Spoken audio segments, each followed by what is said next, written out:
That's what it is. It's your girl Cadillac. I am Cadillac Dixon. I'm the OG prison wife. I'm also the Drama Life prison wife and the legally blind artist that is rapping and painting for justice, hoping to see justice before all fades to black. Yeah, it's your girl Cadillac coming through on November the 26th. It is just about time for me to get my tail to work. It's always time for work. Like, what was that saying? It's always room for something. I can't even remember that saying, but it's always time for work, nevertheless. So I got a few minutes that I can get back to the series I was doing of reviewing my channel, letting you guys know where my channel came from. I will have to link the first parts of these videos of this series in the description box once I get a chance. If it ain't there, that mean I ain't got the chance yet. And then just continue from there. Okay, so where we left off, it was Project Reach the World. I was talking about that video that I made to explain my whole Art for Justice thing. And I guess because people get confused on what Project Reach the World is, I don't know how it's so confusing. It's freaking art. I'm an artist. I freaking make art mostly about injustices, trying to gain attention through my artwork, no matter what type of form of artwork it is, whether it's hair, whether it's drawing, whether it's painting. Most of my artwork is going to fall under something for fighting for justice for Marcello and others. That's simple, right? But people never understand what I'm doing with it. Hoping to use that art to gain attention, to break my husband's wrongful conviction story, because the only thing that people have ever cared about with me is my art. That's all that amazes them about me. Anyway, so after that one, I recorded a story time, what really goes on in the industry, confessions of a female rapper, and I'm just saying like reasons why I stopped rapping. So let's check that one out. My music actually did have a message in it though, okay. But it didn't go too far. I would get a few likes, a few views or whatever, and I did not talking know about my like YouTube channel like knowledge behind promoting and putting up your videos. You're not just going to put a video up and it grow to be, viral. That's not going to happen. Most likely. Okay, it's loading. Just a minute. It is known, so I figured the next best thing was music. Mm-hmm. So I wanted to write songs. That's where all of this started. Music, and I cannot sing. If you know me, you know I can't sing not one note. Girl. So I would look for artists to sing. I would give them my music, be like, please sing that song for me. And I come back to them and they didn't even learn the first bar of the song. Mm-hmm. Okay, so no problem. I decided I'm going to try to rap my lyrics. That's where it started. And that's what I did. I started trying to rap, and I just got better at it. I'm not going to say I started out on no good note, because it was crazy. I didn't understand bars. I didn't know none of that, because poetry, you can ramble on a line as long as you want to. Stop with I put in the word. Everywhere I went, I was promoting. Even when I was a door greeter at a big superstore, I would be at the door dancing. Hey, welcome to such and such place, and dancing and rapping. And I would always keep a copy of my demo. If y'all remember that means we go all the way back. Didn't even matter where I was going. I had that demo on. And when people would inquire about it, oh, okay, here it is. I give them my demo, and back then we had MySpace. I used to love MySpace. But anyway, that was really for the artists. I just told you my age, but who cares? I'm cool with whatever age I am. I just celebrated 39. Anyways, I go on and on through my journey of music, and the streets starting to love me, and not realizing that it wasn't about how good your music was or who loved you. It was about what you were willing to do. I do have a story time that I need to bring about, and if I haven't already done it, I can't remember. And if I did it like way to the beginning of this channel, where I went to record at this guy's studio being dumb. I did work overnight, so I went to his house at night, and it ended with him pinning me to the bed. Like, wasn't no studio session. Like, what mic were you talking about? Anyways, girl, that's what female rappers have to go through. And if you are not willing to go through that, your music doesn't go too far. So needless to say, at the beginning of my journey in the rap industry, I did not know rap had its own politics and its own agenda. And the agenda that I had to break the story of somebody wrongfully convicted, that does not fall in line with the music industry's agenda. Really, they want to make music and promote music that does bring those detriments to our community and to society. So that was not the way. And once I learned that, and I learned that you could not get through those gatekeepers. Now, of course, you got the internet. You could break through, you could break around. But then you also have the algorithm that doesn't support you if you're talking anything real. The algorithm only supports surface level things. And it has to be something that completely has no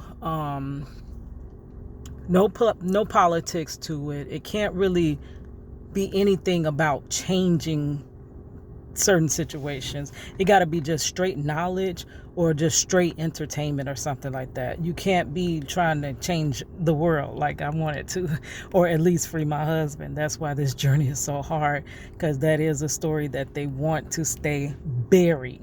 They buried Marcello Jackson the day that they sent him off wrongfully, and they don't want that body to be uncovered and recovered and he get the rest of his life. They want to keep him buried. And of course, these social medias do not promote you when you're talking that type of stuff, because that goes against the norm, and they never want to go against the norm. It's mostly go with the flow. You gotta be a go with the flow type person to get anywhere with these social medias, or you gotta sneak it in there some kind of way. You gotta have the regular stereotypical stuff, and then you got to sneak some knowledge in somewhere, or sneak your my project reached the world, or me trying to free my husband. I have to sneak it in somewhere because it's the whole purpose in me wanting to do it. But you won't watch it if I only hone in on that purpose. I gotta sugarcoat it with everything else. Like, so that means, I guess you guys enjoy my vlogging, y'all enjoy me as a person, but you don't too much really want to hear about that struggle. But I'm sorry, that's the whole purpose of me being on here. If not, I would just be out there enjoying my life, like, for real. I would just be living those times. I wouldn't be just needing to vlog.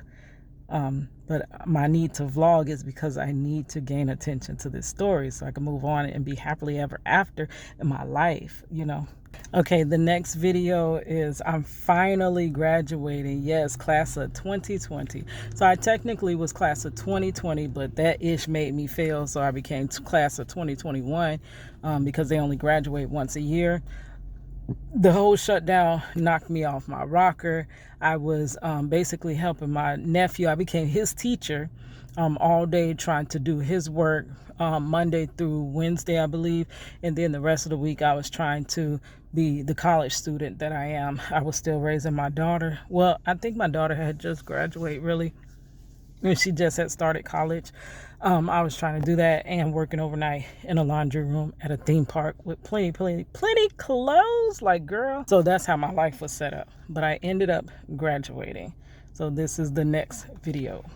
I really just want to do a quick video. Y'all just don't know. I just finished my last interview.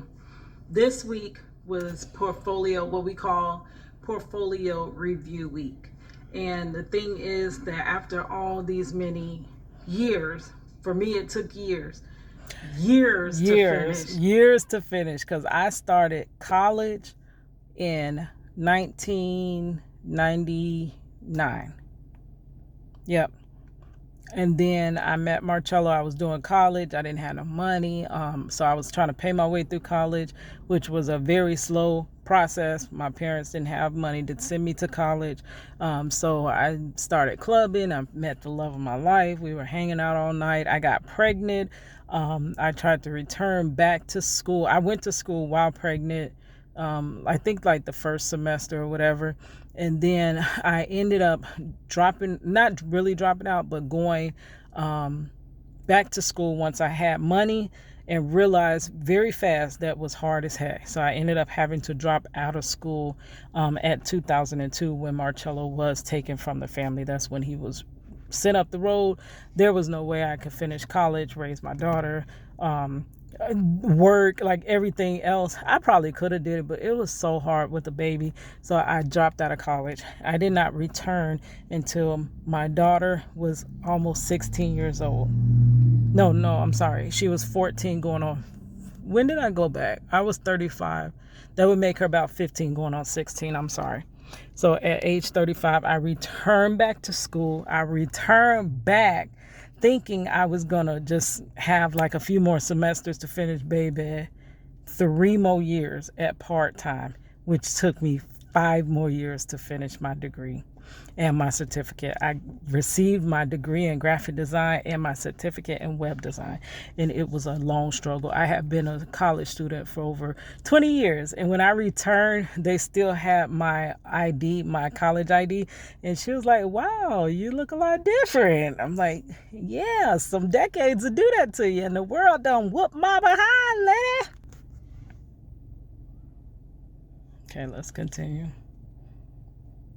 A 2.5-year degree. It took me 4.5 years. At the end, you actually have to sit before designers that are in the industry now, and they critique your work and they go over your work. And this is something that I kind of feared. I feared this moment from the beginning because I struggled. I sure from the did. Time I enrolled in school. My old self going back to school. These kids was way ahead of me. Into school because I went to the school. It was a struggle getting into school, and when I went that first day, I went so far. Like, I only took one step. Okay, y'all already probably know that story. I only went to school because my mother graduated at 53 with her master's. She was about to go get her doctorate, but her untimely death due to negligence of a doctor that didn't give two damns about this wonderful, beautiful woman.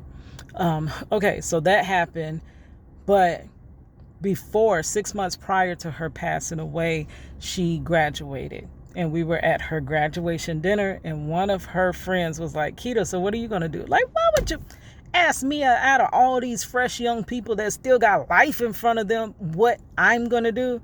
I said, I'm going to do what I always do. I work hard. I don't get nowhere. Okay, I said, I'm going to go to college. I never, ever, ever meant it. But because I said it, I knew that my mother was going to hold me to that. So the next Monday, I went on, I looked for how to enroll, and then I enrolled for financial aid. I was granted the financial aid. It was a whole rat race, but I was able to re-enroll because they had me on an inactive student status or whatever. But it took a while to even track down my transcripts because the schools had closed down. It was a lot, and I finally went back. At first, it was something with financial aid where they were saying it might not come through and it might come through the next semester. Had it not come through that semester, I most likely would not have went back to school because, my mother passed away right as the second semester in college was about to start. So if that had happened first, most likely that would have threw me off and I never would have started. Any journey starts with just starting. So I probably wouldn't have even went back to school and not even had that degree. And I finished on the basis of I finally made her proud. Y'all already know I'm the failure of the family. I'm not scared to say that. I'm the one that you always see struggling to make ends meet. I am the one that you always see struggling to get up on their feet. I am the one that always have these big harebrained schemes that fully play out in my mind but never actually work. Just like rapper, nobody else freaking goes after a real rap career. Not in that time. Everybody's a rapper now, and they're not even doing the grinding that we had to do back then. They wouldn't even do it if it included all that grinding that we had to do back then. Nobody else does the things that I do because I walk out on a dream, on faith, and I just know it can happen. But then I come back with my tail tucked between my legs because, oops, it didn't happen. Just like nobody fights for a wrongfully convicted loved one. They usually, unfortunately, they don't want to, but they end up just leaving them because that's easier. It's easier to leave your loved one behind than to continue to stay with them and fight for them. So I'm the one that's the dreamer that believes the impossible is possible, and I'm going to try it, and we're going to get through it. But then I come back with my tail tucked. I'm sorry, I failed again. But to actually be the one to, that failure to finish. Failure to finish. Okay, so the next video was a congratulations to Miss Adam and Ro Clausen. 213 years overturned. Girl, now I already told you about Miss Ro Clausen and Mr. Adam Clausen, their beautiful, beautiful relationship. This woman was so beautiful. She still is, I'm sorry, still beautiful. But no matter what she was going through, her husband had 213 freaking goddamn years. And to see her just smiling, like genuinely, not the fake smile that I plaster on my face, just so you don't always see me down.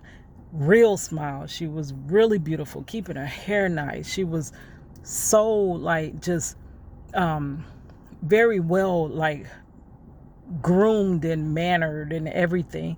And it's because she fought for prison wives and for our loved ones, but she didn't want to be that stereotype or even closely compared to the stereotype of a prisoner's wife. So she held herself up to the highest regard, and she wasn't just trying to free her husband. If you called her or emailed her, well, I couldn't call her, but if you emailed her or messaged her in a group or anything, or commented on her YouTube channel, she was getting back to you. She would help you with any problem she could. It was more so about being in the trenches and helping other women get through this struggle together. Because that's really the only way us prison wives are going to get through this together, though we like to fraction ourselves off and just fight for our own loved one. Change ain't coming alone. You need a group for change, right?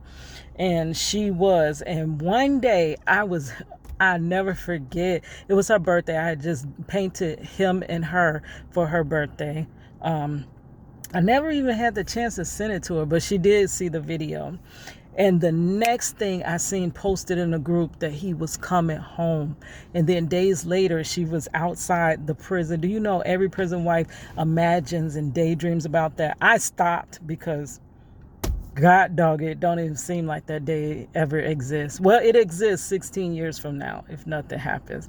But I don't even know if I'll be here in that day. You know what I mean? So it's not something I can look forward to. So if I can't look forward to it, I wipe it out my mind. But she was living in that moment. You know, if I can't look forward to it, how could she have looked forward to that day with 213 years? And one day they told him to pack his bags. He's going home. And she met him right in the front of the prison. Nobody could believe that. So this is a video that I made for her, basically recording myself painting that picture of, it was a visitation picture of her and her loved one, her husband now. Hi guys. Okay. I wanted to take this time to make a quick video. I wanted to wish Miss Ro Clausen a very, very happy birthday. And I hope you enjoy the small gift, small token, small return for what you have done for all of us. Yes. You have What is that on inspired my us shirt? so much. I recorded a whole video with some crap on my shirt. All the other women would love to say the same thing, but this is especially from me. And happy birthday. Congratulations too. Congratulations. And this is what we do with 213 year sentences. Okay, so Money had made this cover sheet of the painting that had 213 and a half. Whoops, I gotta go to work. but it had bars over the 213. So I put that over the picture and then I rip it off. But this is what this part is. 213 years, this is what we do. Ball it up. Tear it up and ball it up. Throw it away. All right, guys, I gotta go. That was my old intro, but sorry for being all over the place. I'm trying to squeeze this into my day because it's time for me to run off to work. Love you guys. Thank you for riding with your girl and supporting your girl for whatever day you joined this journey. Anyways, it's your girl Cadillac.